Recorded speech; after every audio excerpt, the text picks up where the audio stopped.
The Subcommittee on Modernization and Innovation will come to order. The title of today's hearing is The Future of Constituent Engagement with Congress. I note that a quorum is present. Without objection, the chair may declare a recess at any time. Also, without objection, the hearing record will remain open for 5 legislative days so that members may submit any materials they wish to be included therein. At the beginning of the 119th Congress, we decided to update the subcommittee's name to the Subcommittee on Modernization and Innovation. The behind-the-scenes work of closing out recommendations made by the Select Committee on Modernization continues, but we also need to look forward and determine how we can ensure that House technologies and systems continue to evolve instead of getting stuck in time.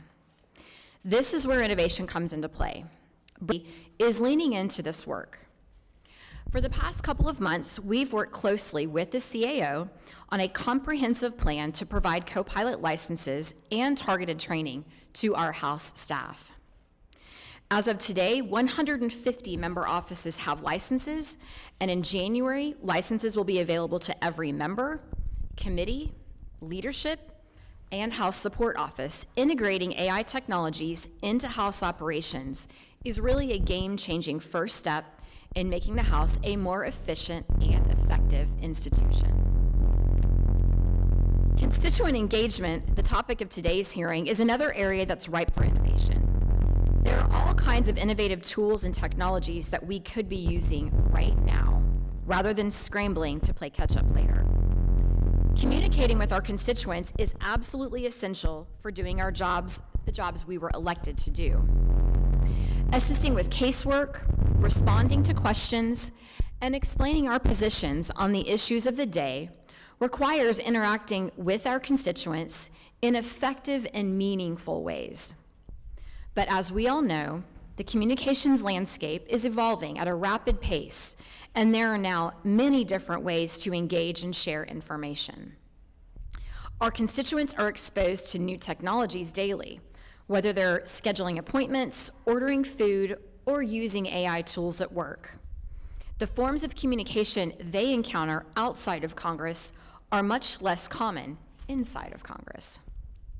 Rather than assume that they'll read our letters and emails, we should figure out how to meet our constituents where they're at, today, tomorrow, and into the future. If we don't begin to incorporate new and emerging technologies and platforms into our constituent outreach strategies, we risk losing the ability to effectively connect with the people we need to hear from the most. For decades, the House has relied on a small number of constituent management systems, or CMS, for handling members' constituent engagement and outreach needs.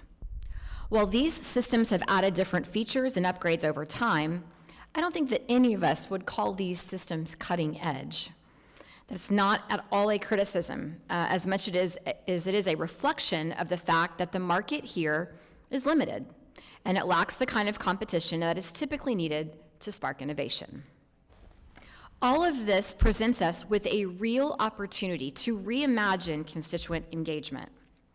Members represent vastly different districts and constituencies, so maybe a, quote, build your own system makes more sense than a one-size-fits-all. That way, members could choose technologies and platforms that best meet the needs of their districts and constituents. More options could encourage real innovation, and that's really what we want. I'm looking forward to learning more about public views on the current and future states of constituent engagement, as well as what other countries and states are doing that is innovative and effective. The discussion today will help inform the subcommittee's exploration of how the House can innovate to improve how we connect with all of the people that we represent. I would now like to recognize Ranking Member Torres for the purpose of providing an opening statement. Good morning, everyone, and thank you, Chairwoman Bice, and thank you so much to our distinguished witnesses for taking the time to share your insights with us today. I'm glad to be here working together with my colleagues on these and experts on the most fundamental goals of an elected representative. How can we listen to our constituents, and how can we build the trust that we need with them. I worry that faith in government is broken. We know that too many people feel like their government fails them. We just simply don't listen to them, that they don't hear from us. We don't understand their complicated lives, and that whatever we do doesn't help with their challenges. When they do reach out to us, will they feel heard? I'm not sure that that is a true statement. And I think that at least the constituents in my district want to feel that there is a human on the other side representing them. I represent a district about an hour east of Los Angeles, where Latinos make up more than 2/3 of the population. At a time when Americans need to be able to connect with their elected representatives in a straightforward, efficient way, the disconnect between Washington and my constituents in the Inland Empire can often feel as an uncrossable divide. This hearing is an opportunity to confront the reality of record low trust in government and determine how Congress can improve its approach to constituent engagement through modernization and innovation. What I do believe is that we need to meet people where they are. The goal is to create systems that make it easier for people to be heard. We need tools to better listen, to better hear the American people, and to better serve them. But I must say very loud and clear that a faster system that still excludes people isn't progress. We need to design tools that are accessible, transparent, and responsible to the lived experiences of our constituents. These new methods of engagement must also protect constituents' privacy and personal information when necessary. If Congress is serious about strengthening democracy and encouraging civic participation, we must build the tools that don't just work on paper in Washington, but they actually work in our communities. These tools need to work in practice for every American who needs to be heard, because when a constituent finally takes that step to reach out to their government, that moment matters, and how we respond may determine whether they ever try again. A good example of a broken system, and that is not just here in Congress. This year, as of August of this year, we had returned over $23 million to our constituents. So we can say congratulations to my office, to my employees, to the caseworkers. But I want to look at it as a failure of agencies that have failed to respond in a timely manner, in a respectful manner, and have failed to truly hear the needs of that constituent. Shouldn't take a member of Congress to have to play lobbyists for our constituents. If they deserve certain benefits, they should get them. So a system that can help me deliver even more money to my constituents is what I'm here for. So I'm gonna turn it back to our chairwoman, and I look forward to listening to the conversation today. Thank you, Ranking Member Torres. Our first witness is Dr. Michael Neblo, Director of the Ohio State University Institute for Democratic Engagement and Accountability, IDEA, an alumni endowed professor at Ohio State University. I have Oklahoma State University on the brain. I just graduated a child from there on Saturday, so my apologies. At Ohio State University, Dr. Neblo has designed deliberative town halls for the U.S. Congress, the Chilean Constitutional Convention, and the Australian, Nigerian, and UK legislatures. He has further projects planned for Malawi, Korea, and the European Parliament and Commission. Our next witness is Ms. Aubrey Wilson. Aubrey is Director of Global Initiatives for the nonpartisan nonprofit organization PopVox Foundation. In this role, she leads the Digital Parliaments Project, which is focused on directly assisting legislatures around the world in adopting technology to improve operations, transparency, and continuity. In recent years, this work has had a heavy emphasis on AI, leading Aubrey to present AI training to parliamentarians around the world. Prior to joining PopVox, Aubrey served as the Deputy Staff Director and Director of Oversight and Modernization for the Committee on House Administration. Welcome back. Our next witness is Dr. Beth Novak. Dr. Novak is the Chief AI Strategist for the state of New Jersey and the founder of Innovate US, which delivers free AI training to states and cities across the United States. Her newest book is Reboot: The Race to Save Democracy with AI, that will appear with the Yale Press this summer. And our final witness is Ken Ward, Senior Director of House Digital Services. Drawing from his Hill experience and computer science degree from Georgetown University, Mr. Ward founded Fireside 21 in 2007. He led the company for over a decade as it deployed a broad scope of constituent products still used by House offices today. Mr. Ward returned to the Hill in 2020 and has since led a team of technologists to deliver high-impact technology products for the House community. Welcome, we're glad to have you. Thank you to the panel of witnesses for all being with us today. Please remember to press the button on the microphone in front of you so that the green light is on. And when you begin to speak, the timer in front of you will turn green, and after 4 minutes, it will turn yellow. When the red light comes on, your 5 minutes have expired, and we would ask you to please kindly wrap up. At this time, I now recognize Dr. Neblo for 5 minutes.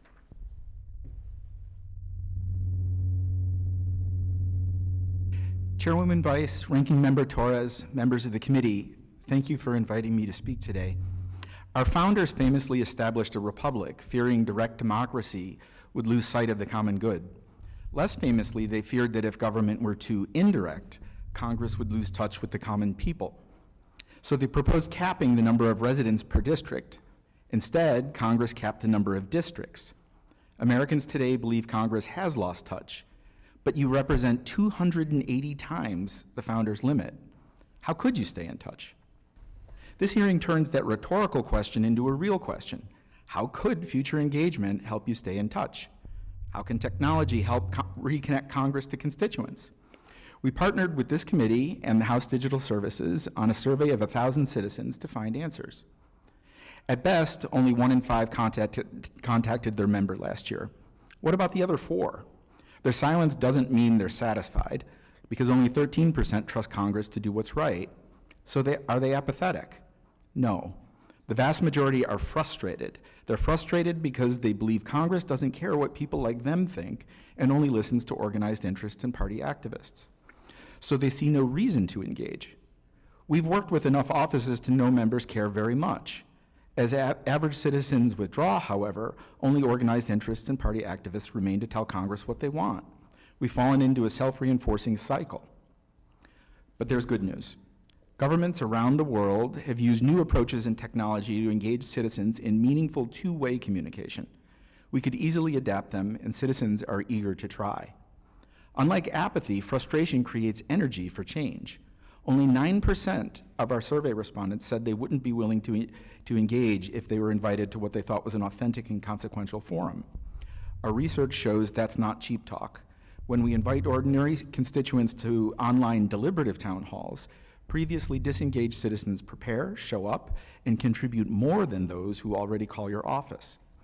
They find the forum so transformative that 94% say they're, quote, very valuable for our democracy, and they want to participate in more. Think about that. In an era when only 13% of citizens trust Congress, you can create spaces where 94% of citizens say the experience is so worthwhile they'd do it again. That 81% gap tells us everything about what's possible. Participating members and staff have also found the forums valuable, but simply lack the time and resources for ongoing deliberation. Yet, in our surveys, citizens rated such forums as the most legitimate and effective way to communicate. Mass emails and social media scored lower, and at the bottom, 80% of citizens told us that AI chatbots were not acceptable for matters of substance. This finding is crucial. AI can transform how staff manage the deluge of routine requests, and it is a deluge. But unless we use the freed up time the right way, AI won't dent the core problem. A customer service model makes sense for many important constituent service tasks, scheduling capital tours, tailing issue sentiments from correspondence, etc.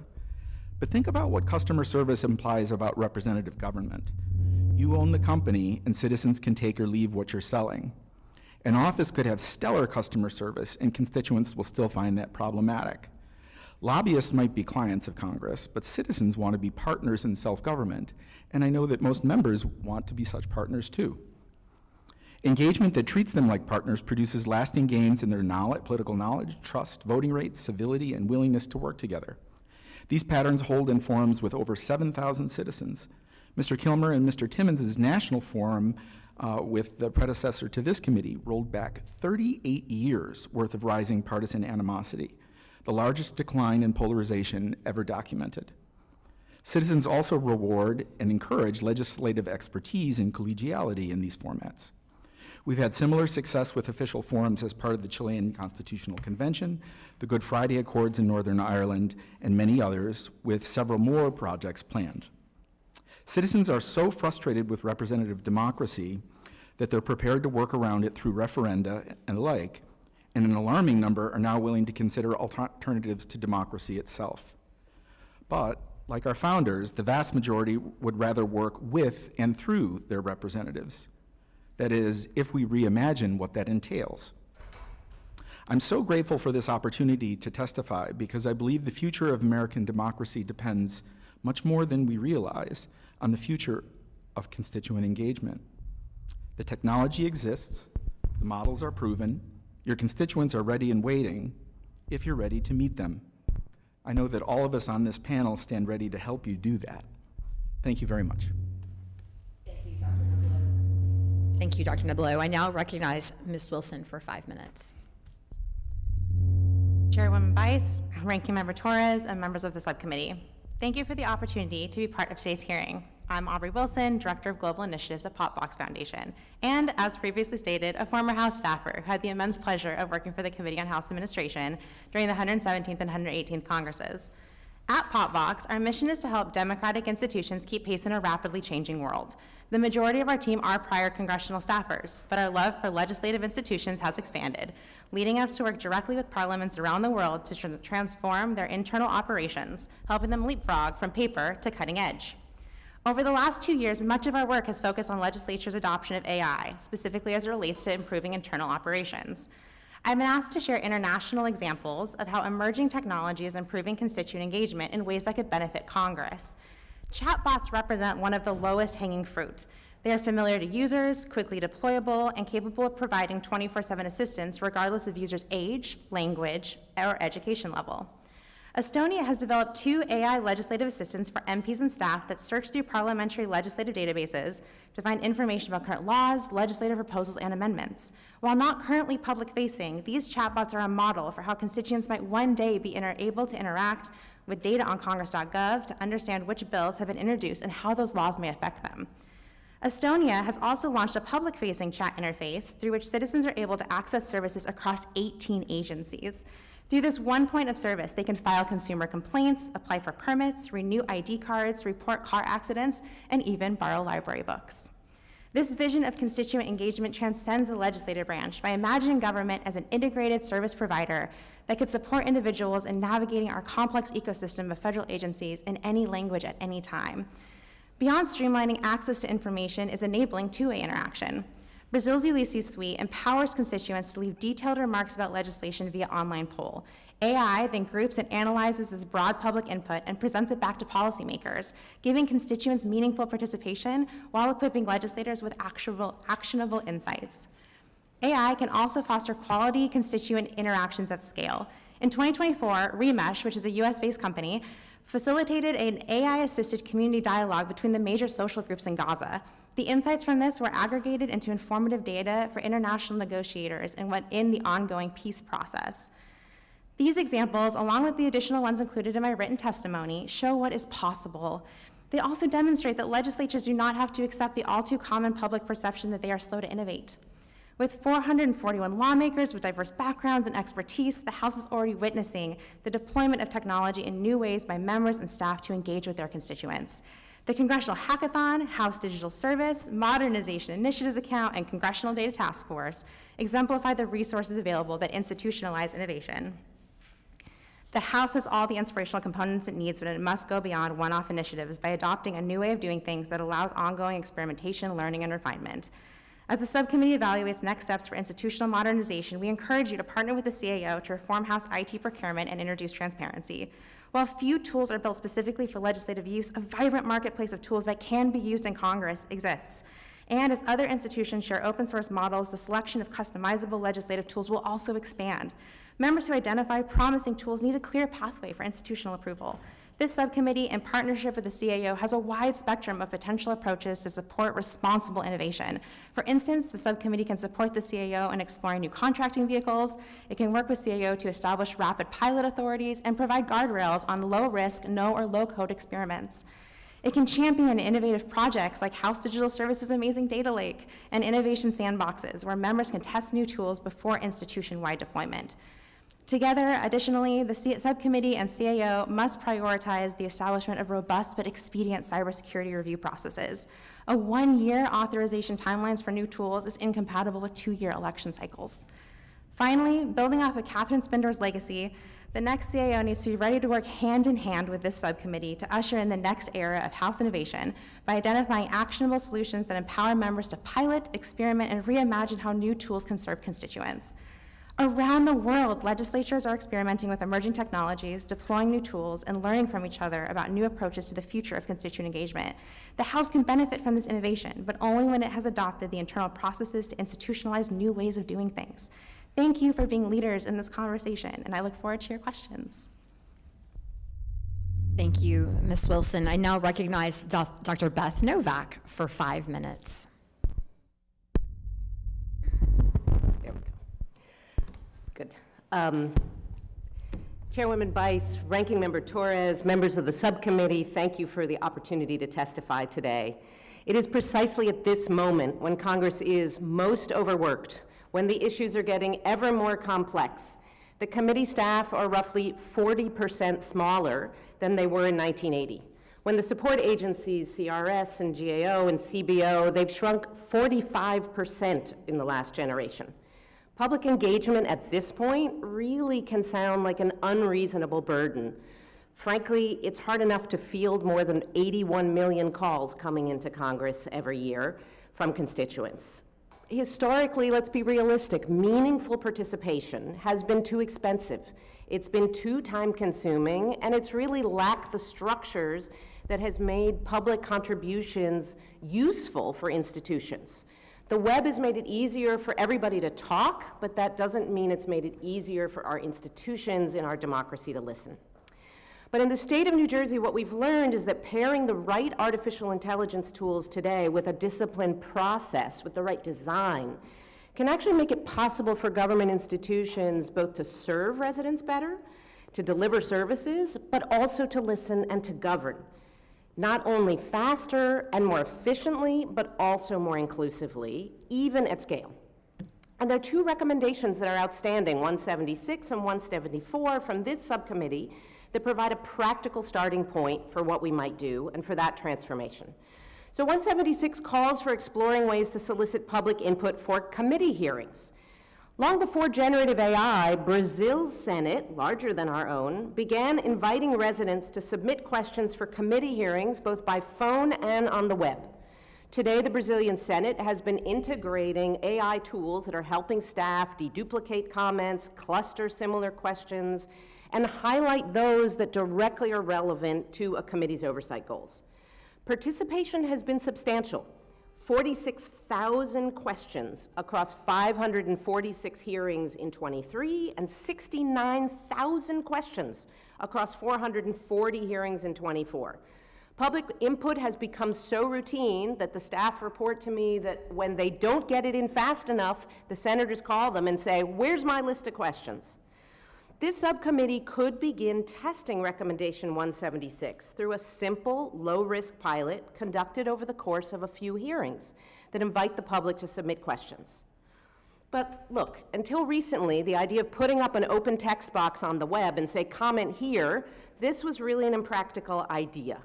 But AI now makes it straightforward to gather that feedback, not just by text, but by voice, to remove duplicates, to filter off-topic comments, to cluster questions into themes, and to synthesize learnings.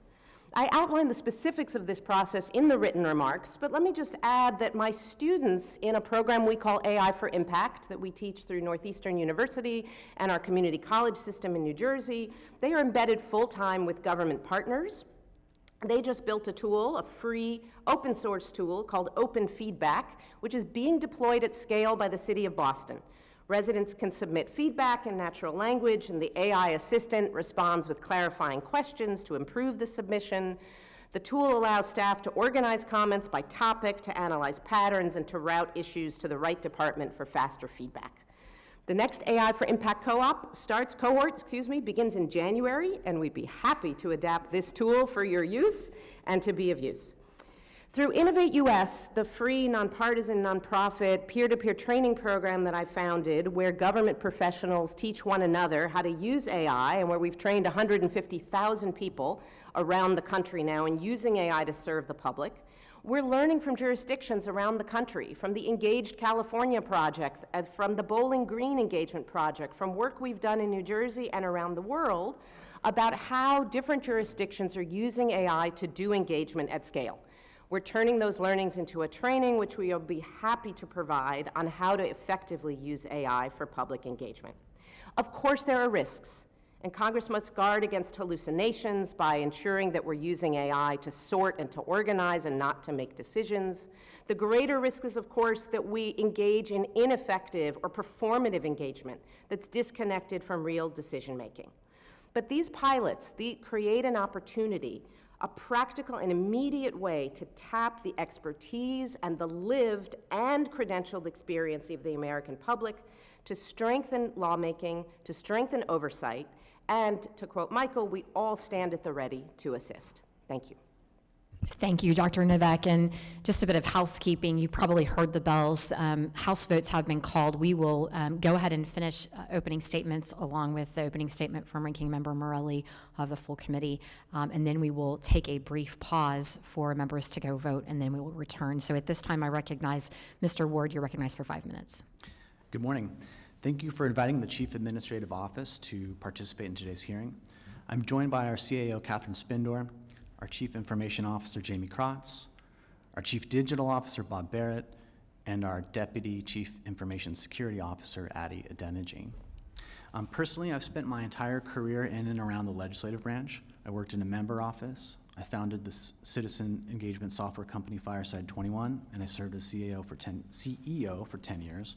And I spent the last 5 years here at the CAO and lead our House Digital Service. So I've had a front row seat to see how technology has changed and impacted member offices. The era dominated by landlines and letters is certainly over, and today's citizens and advocacy groups are already leveraging AI to reach and influence Congress. Here in the House, the CAO has been bringing new methodologies and technologies online: human-centered design practices, business automation, cloud integration, and responsible AI, just to name a few. These innovations bring new possibilities for our products and services, and today we are sharing a new vision to help members and their staff improve constituent engagement while continuing to ensure the privacy and security of this sensitive data. In the unique environment of the House, the nonpartisan CAO plays the role of both innovator and host when it comes to innovation. As an innovator, we build and maintain custom applications like the Communicating with Congress API, eDear Colleague System, HouseCal, Legidex, and Quill. And over the past several years, in large part because of this subcommittee and the previous Select Committee on Modernization, the House has advanced constituent-focused technology as well. We launched FlagTrack, which helps offices manage flag requests from constituents, and we're piloting Case Compass, an initiative to aggregate and analyze casework to help members better understand trends and conduct oversight of the executive branch. In our other role as host to innovation, the CAO facilitates access to commercial technologies like office productivity suites, photo and video editing software, collaboration tools, and correspondence management systems, the CMS systems your offices use daily. The current contract structure for CMS is designed so every member's constituent data resides within one of a few proprietary systems. And now this design is limiting our innovation because other vendors can't access your data to provide new or improved services. To be clear, we're not blaming CMS vendors. They are all operating within the framework that the House has required for several decades that ensures the protection of your data. However, with recent advancements in secure storage and computing technologies, the House can and should explore making changes that could spur members' access to more innovation, most notably by changing the way constituent data is stored and accessed. As you know, we've proposed creating a secure, House-controlled constituent data lake for each member that can be leveraged by multiple House and vendor applications if and as authorized by each member. In short, your constituent data would be hosted in a way that gives you control over who can securely access your office's data, and that shared access will allow you to pick from a variety of vendors offering a range of constituent engagement services. This concept will open the door to new technologies and greater interoperability with existing House applications. Just this past September, over 20 innovators pitched new Congress-specific applications at the Congressional Hackathon. Presenters shared tools that use AI to identify constituent sentiment, automate sorting, and show real-time analytics. A data lake would help bring these new innovations to Congress and provide opportunities to enhance numerous other internal applications. For example, you can imagine receiving a need to your colleague and that invitation to co-sponsor a new bill already having data from your citizens who support and oppose that bill.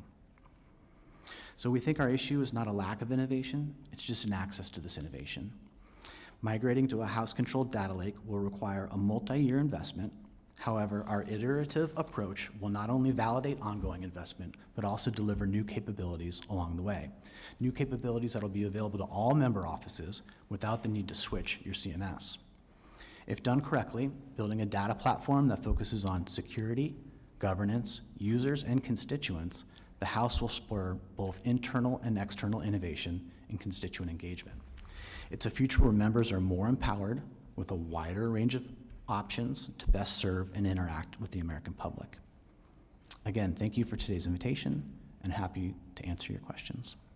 Thank you, Mr. Warden. Thank you to all the panelists for those opening statements. And at this time, I'm going to recognize Ranking Member of the full Committee on House Administration, Mr. Morelli, for an opening statement. Mr. Morelli. Thank you. I will be very brief, given that we have votes, and I appreciate the witnesses for being here on a really important subject, and certainly to you, Madam Chair, for your continued good work in helping to modernize Congress, and certainly to my friend, Ranking Member Torres, as well, for your leadership.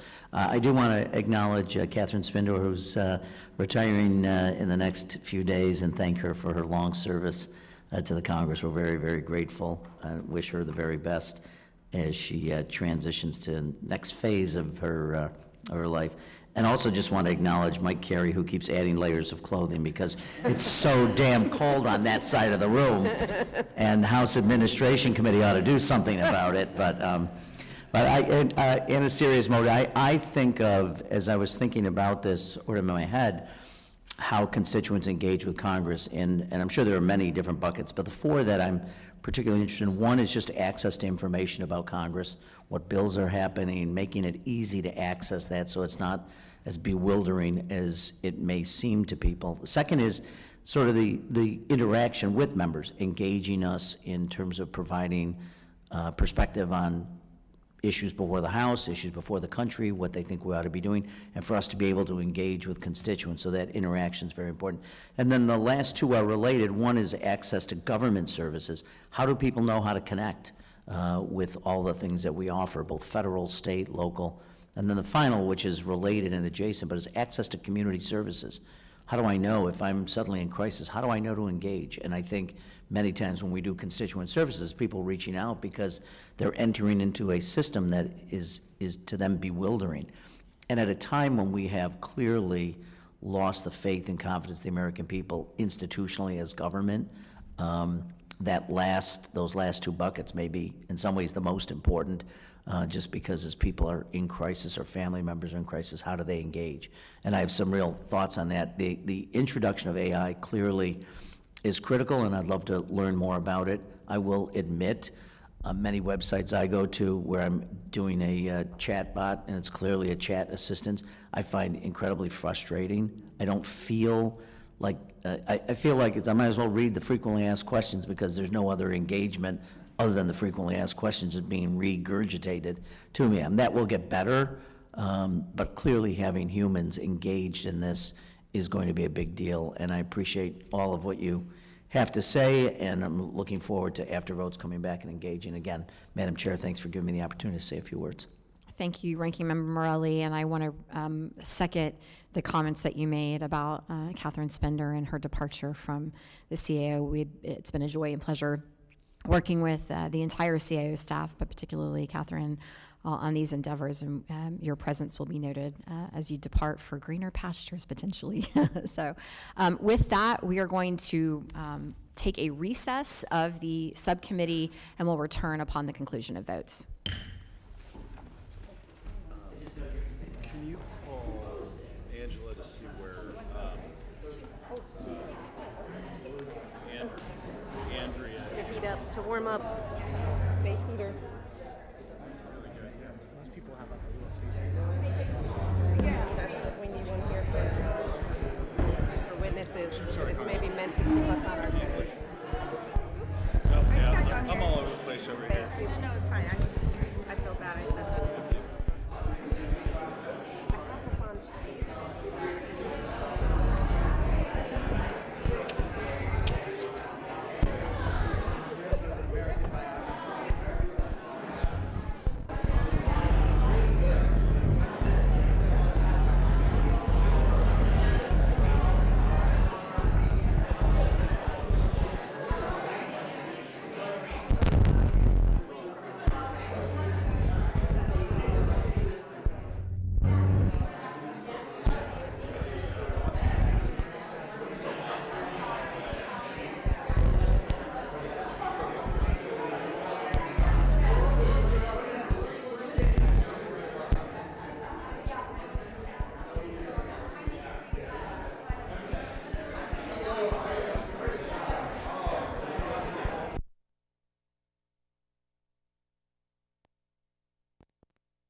We will now move to questions for the witnesses, beginning with me, followed by the ranking member Torres, Mr. Carey, and Mr. Morelli. Each member will have 5 minutes to ask questions, so I ask to please keep your responses concise. I now recognize myself for the purpose of questioning the witnesses. First of all, thank you for the very insightful testimony. I think that we can agree that AI is certainly becoming a usable tool as we look to improve constituent engagement across the House. My first question, though, and this may be more for Dr. Novak or Mr. Ward, is how do you build a platform that would be useful as an AI tool, for example, using a chatbot that could actually give responses that are going to be accurate and or make sense? Are you looking at building some sort of customized LMM to actually interact with the House website? But secondly, how could you ensure that the responses that are being given are going to be customized to each office? Because, for example, Ms. Torres and I may have a different perspective on an ag issue. Can you talk a little bit about how you might do that?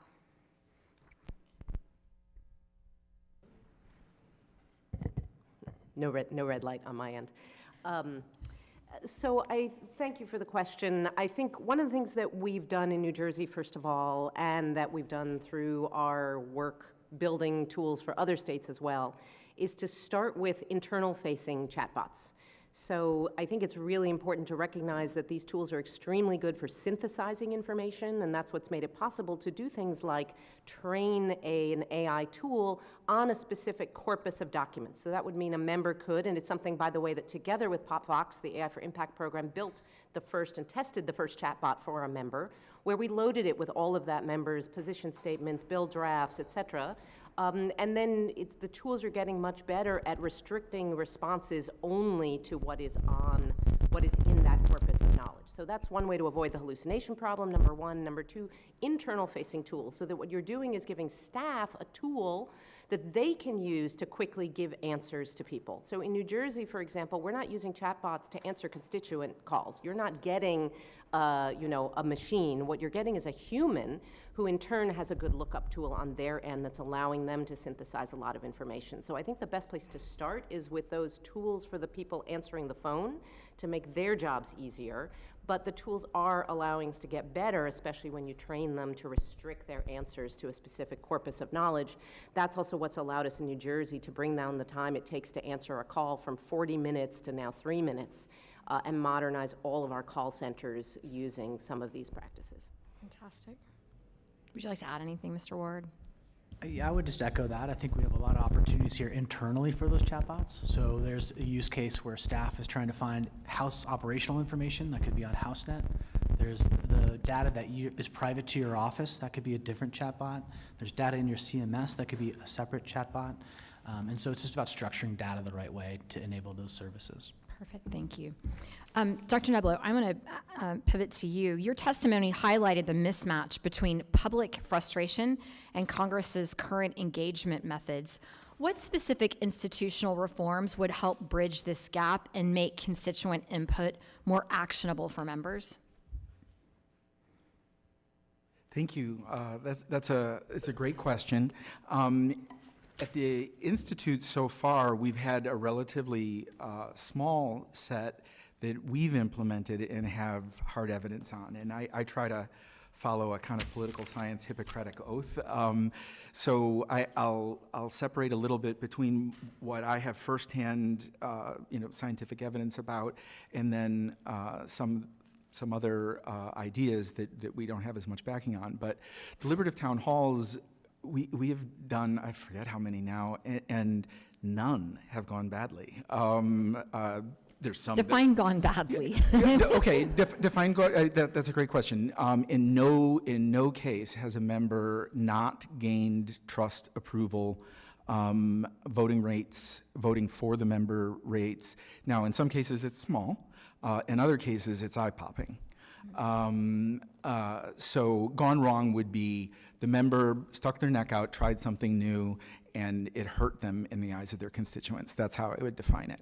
That has not happened once. How do you ensure with a particular platform that you're utilizing, are you able to ensure that the individuals that you're connecting with are constituents of that particular member? Yeah, that's one of the really nice things about doing the online town halls and doing them by invitation.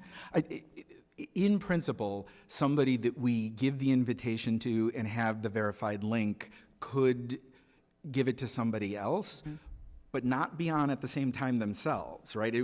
So there is a little shadow of a possibility once in a while, but we have reason to think that we're talking about tiny numbers, maybe no one on that.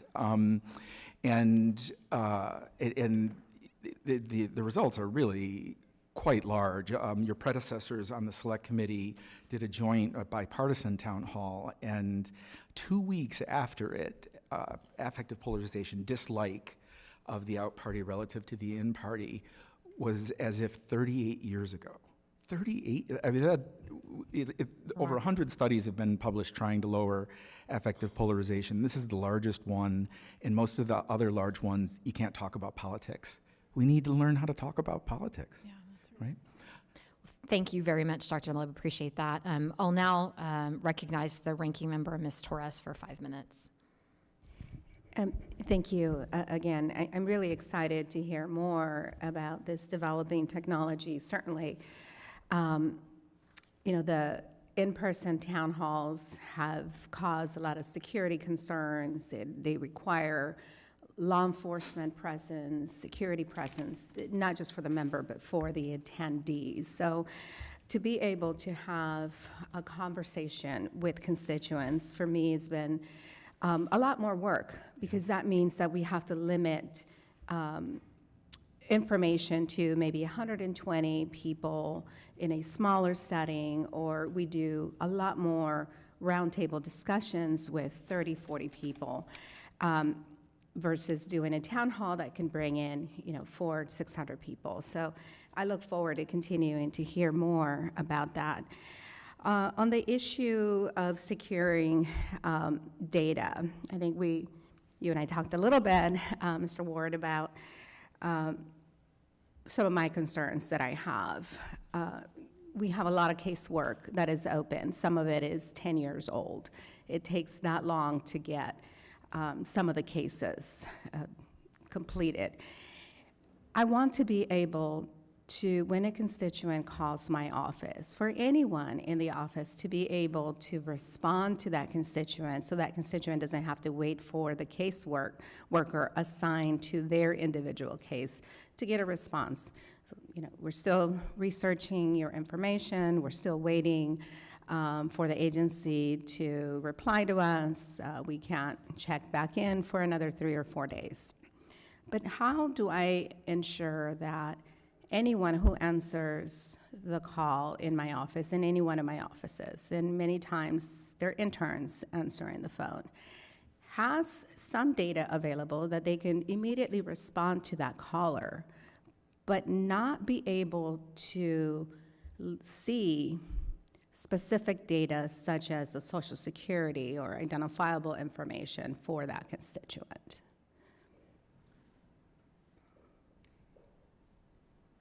Okay, well, a couple things. I think, with what we're proposing, one of the benefits of what we're proposing is be able to have governance that's specific to different parts of that data. And we're not certainly proposing taking all this data and putting it in a large language model, for example. But with a data lake, you can have different settings and different governance on different segments of data and sharing similarly, what people can see. Now that will require some integration with the service providers and make sure that there's integration there, but that's very feasible. There's also potential to have more self-service capabilities for citizens, so they can go to a portal and access a status as well. The constituent Correct. themselves, okay. Where they would be able to input their personal data, so the bot or the computer, the system knows that it's responding to the correct person. That's right. They would have to authenticate into the system. But, Okay. for example, with our flag track product, much different, but we are proposing expanding that so citizens can self-service checking the status of those orders, and something similar could exist for casework. Right. So nearly 1 in 3 working Americans have very little digital skills. We learned the hard way about this when the VA made a change at requiring digital IDs instead of ID cards. My office had created a system that we could go to any location and be able to get a constituent a real ID that they can carry in their pocket, that they can show for their benefits and other public benefits, public and private benefits that are available to them. We have to create systems that don't shut them out completely. So outside of going out and training our constituents on how to create a screen name or an email address, how do you propose that we jump through some of these hoops that are also challenges? Ms. Novak, you seem to really be involved in the constituency part of this. We have rolled out a program that we call our Civic AI training program. Okay. It works via WhatsApp in multiple languages that was designed to teach people what AI is, but how to use it to engage and interact with government. So it is specifically for that purpose, and we designed it actually with families in California, in fact, as part of a program where we co-designed together with those families tools using AI to help understand their child's individualized education program, the document you get from government, the 100-page PDF you get about the services to which you're entitled when your child has is differently abled.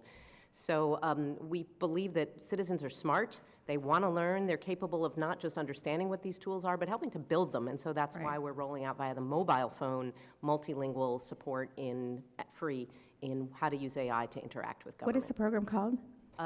Civic AI. Civic AI. Thank you, and I yield back. Thank you, Ranking Member. At this time, I recognize Representative Carey for 5 minutes for questions. Thank you. I want to thank the chair and the ranking member. Doctor, I'm going to start with you. Of course, knowing where you're from, I have to start off with OH. All right. We all know that the public trust in Congress is much lower than we would like it to be, and that continues to be a cause of concern. But I was struck by the survey finding that 70% of respondents are willing to engage more directly with elected officials on important issues. Now, to me, that's a positive sign. Now, you mentioned deliberative town halls, and this is an effective form of two-way engagement. At this time, could you talk maybe a little bit more how those might work? Sure. Thank you for the opportunity. The real difference there are a few differences in deliberative town halls. One of them is that as if we were doing a survey, we try to get a real random sample of the entire constituency and affirmatively and personally invite them.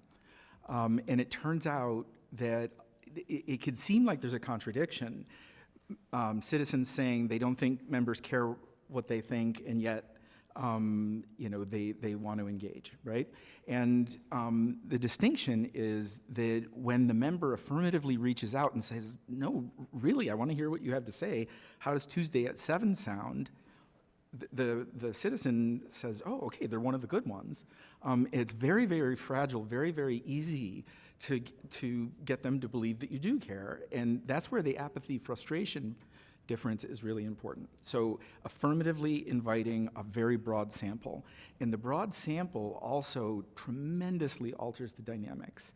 Your average constituent does not want to yell at you. Your average constituent hasn't even necessarily made up his or her mind on the issue. They're not there to necessarily give you a piece of their mind. They want to hear what you have to say before making up their mind, which is why this interactive dialogue is so valuable. You get to hear from them about their concerns, their values, their questions, but they actually want to hear from you too, right? So we do a survey beforehand. These are real field experiments, so there's also a control group that we survey. People attend, and then there's a survey usually about 2 weeks later of everybody again. The forums are online on a secure platform. We're building a bespoke platform that's very, very easy to use. Will be linked to the 14 most spoken languages in the United States. My grandfather was illiterate, so we have oral versions. We have real-time captioning for the hearing impaired. So we're very serious about trying to really any enfranchised citizen should be able to talk to their member of Congress. And I appreciate that, and I'm going to be cutting short on time here. Now, there is, of course, I mean, you've seen this, you've all seen this in the press, there's a real concern about member safety. I think that we on this committee, on House Admin, work very hard to increase the security budget of most of our members. Like many members, we've had death threats, so we now have to have a security detail, which we never thought we'd have to have before. In the two-way communication forums, are there effective ways, and I know you only have a minute, to take down the temperature from the onset of those forums? That's really one of the most extraordinary things that we found, is that when you get a random sample, as I said, your average constituent does not want to yell at you. They don't want to throw bombs. Very quickly, we had a provision in the very first study we did, an NSF-funded project, built these. And if a question or comment was considered abusive, inciting, or vulgar, we had to pull it out. Over 1,400 questions submitted in the first round that we did. Zero, not once, did we have to pull it out. That tells you the difference of the people who are the frequent flyers, and some of them are great. They're active citizens. We've got to represent them too, or you have to represent them too. But the random sampling helps a lot. Online helps a lot. Moderation helps a lot. And they look around, even people who might be inclined look around, and their fellow citizens are being civil and behaving, or the members are treating each other with dignity. I'm sorry. Doctor, I want to thank you for your time. Chair, with that, I yield back.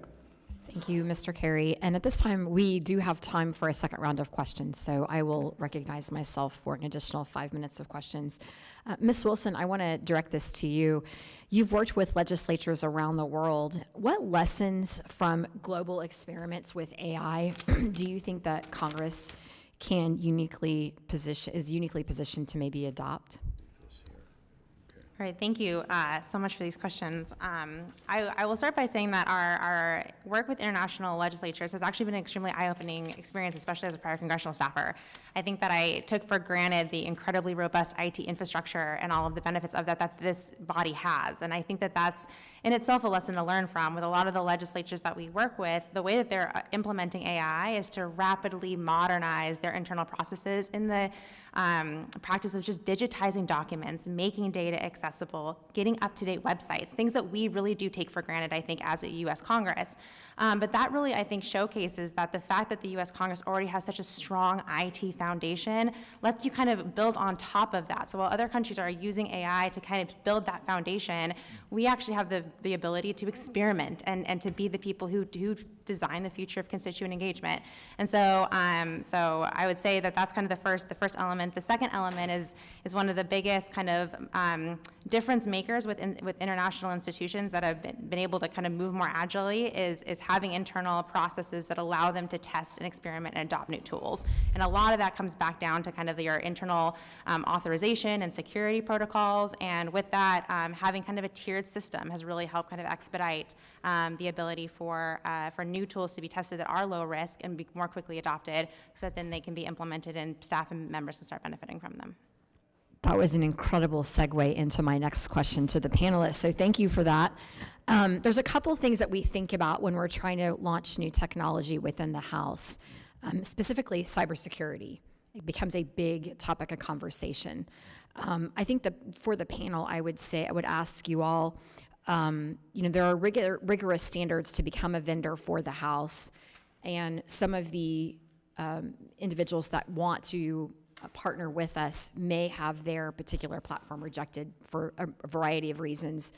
So this is going to be a couple of maybe parts of a question. One, is there a way for us to speed up that approval process? Two, are the individuals, the vendors that are wanting to partner with us, are they able to know and learn why they may have been denied? And what should we be thinking about as a committee to try to help improve the process and or the recruitment of vendors that potentially have innovative technologies that the House could be utilizing? It's a lot, but I'll throw it open to anyone who wishes to answer. Mr. Ward and Dr. Novak seem to be looking at each other, so. Everybody's looking at me, okay. Well, so we have a number of different processes that depend a little bit on what the technology is. So for example, with CMS, there's a specific process for that, and there's other processes for other cloud services. Can I ask a question on that? How often is the process reviewed, would you say? Well, the CMS contract is, typically issued for like a 6-year term with option years, but every option period, every 2-year option period, it's reviewed. The cloud approval process, we're always kind of looking at, that's a House Information Security policy of the committee. And there's work underway now, I think you're aware of, in collaboration with your staff to look at that. So you mentioned 2 things that I think will be realized in the new year, which is more information on house.gov for vendors. More information on HouseNet for staff to understand those processes. And what we propose with the CMS modernization is a part of a larger puzzle of doing business with the House that we want to improve. Dr. Novak? So happy to take offline the question of how we've streamlined that process in New Jersey for making it faster for vendors. Let me just speak to the public engagement pilot idea. This is not something that needs to integrate with core systems, and therefore it should be something that is easy to try effectively tomorrow. So standalone? Sorry? So it's a standalone platform? One can do something in a sandboxed environment that is a standalone that allows you to test processes while you work in parallel to figure out then how would you integrate technologies. So it could stand alone, and because you're talking about public comments, not something that involves private information. And by the way, you can use AI to filter out any private information or social security numbers that someone does accidentally type in. That's something fairly easy to do. That would be something relatively quickly to stand up as a pilot without worrying about integration with back-end systems. Excellent. I think that is the end of the questions that I have at the moment. Ms. Torres, would you like, I recognize Ms. Torres. Thank you. 5 minutes. Just want to do a follow-up. Is 6 years too long to give someone an opportunity to improve their systems? How do we get feedback from the actual users? Are we constantly requesting that input from the users so that we're improving systems or ensuring that our vendors are meeting the moment or the contract? Yeah, absolutely. And I think that with this, what the CAO is doing is trying to be more and more engaged with staff and users of these services to constantly learn. And what we're proposing is a response to that, to bring more options and more flexibility and more capability. Yeah, I just want to ensure that we are constantly asking for input from the users to ensure that we are utilizing the best applications out there for our needs. And everything that was said today sounds wonderful. We're really moving into a new digital world that would help us be a bit more responsive to our constituents.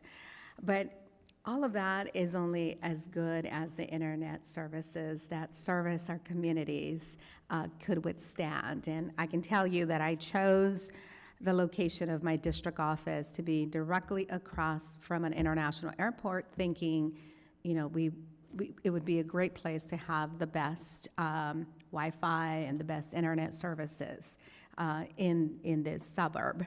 Unfortunately, that is not the case, and we're constantly having to deal with a 3 or 4 minute delay just to send an email from the DC office to the district office. So I just want to remind my colleagues that investing in the infrastructure across America, especially for, to close that digital divide, is so critically important. Suburbs, as well as, states that are very rural, I think deserve to have an opportunity to also hear from their representatives. So with that, I yield back to the chair. Thank you. Thank you, Ranking Member Torres. And I want to thank the panelists for joining us, for having this important conversation. I think you've given us a lot to think about as we are looking to continue to innovate within the House infrastructure and provide the best possible constituent engagement that we can, keeping in mind that technology changes rapidly. There are certain limitations and challenges that we have, including the cybersecurity piece of this. But there's a lot of innovation happening right now and incredible opportunity for us to be able to leverage and utilize that because after all, this is the people's house. So with that, this subcommittee is adjourned.